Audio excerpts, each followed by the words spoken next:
নমস্কার বন্ধুরা, আজ অনেক অনেক দিন পর আপনাদের সামনে এসেছি। 2025-এর শেষ দিনের শেষ মুহূর্তে এসে আমরা আজকে দাঁড়িয়ে। আমি বলতে পারেন গত বছর থেকে ব্যক্তিগতভাবে আমার ব্যক্তিগত জীবনে অনেক ঝামেলায় জড়িয়েছিলাম এবং এখন ঈশ্বরের কৃপায় অনেক ভালো আছি, এবং কিন্তু তবুও আমি আমার প্রফেশনাল লাইফে একটু ব্যস্ত আছি বলে আমি ইউটিউব থেকে অনেকটাই সরে গেছি। সময় করে উঠতে পারি না, যেটুকু সময় পাই সময় দেওয়ার ইচ্ছে থাকে না, সেই জন্য কোনো শর্টস বা ভিডিও কিছুই বানাই না। তারপরেও যে এতজন সাবস্ক্রাইবার আমায় সাবস্ক্রাইব করে রেখেছেন, তার জন্য তাদেরকে অসংখ্য অসংখ্য ধন্যবাদ। আপনারা আমার পাশে থাকুন, সঙ্গে থাকুন। আমি চেষ্টা করব আবার নতুন করে শর্টস আপলোড করার, কারণ ভিডিও করার মতো সময় এখনও আমার নেই, আমি ব্যস্ত আছি।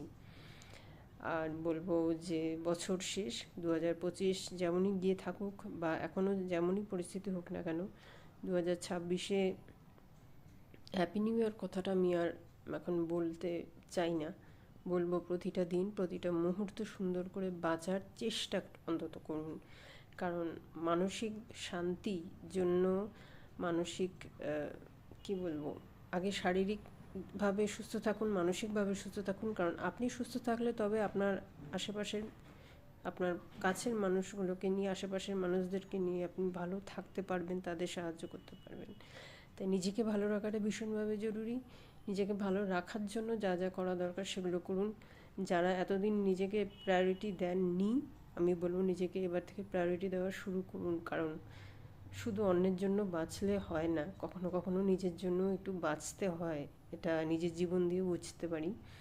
তাই নিজেকে ভালোবাসুন, নিজেকে ভালো রাখুন, তবেই দেখবেন আপনি খুব ইজিলি আপনার কাছের মানুষদেরকে নিয়ে ভালো থাকতে পারবেন। তাই আবারও বলবো যে আমার সাথে থাকুন, আমার ইউটিউবের এই চ্যানেলের সাথে থাকুন, এবং এই পোস্টের কী বলবো, এই পোস্টের পরিপ্রেক্ষিতে হ্যাপি নিউ ইয়ার কথাটা বলতে চাই না, কিন্তু তবু বলবো আপনাদের জন্য আমি অনেক অনেক শুভেচ্ছা কামনা করি, প্রার্থনা করি। ঈশ্বর আপনাদের সবসময় সাথে থাকুন, এই প্রার্থনা রইল।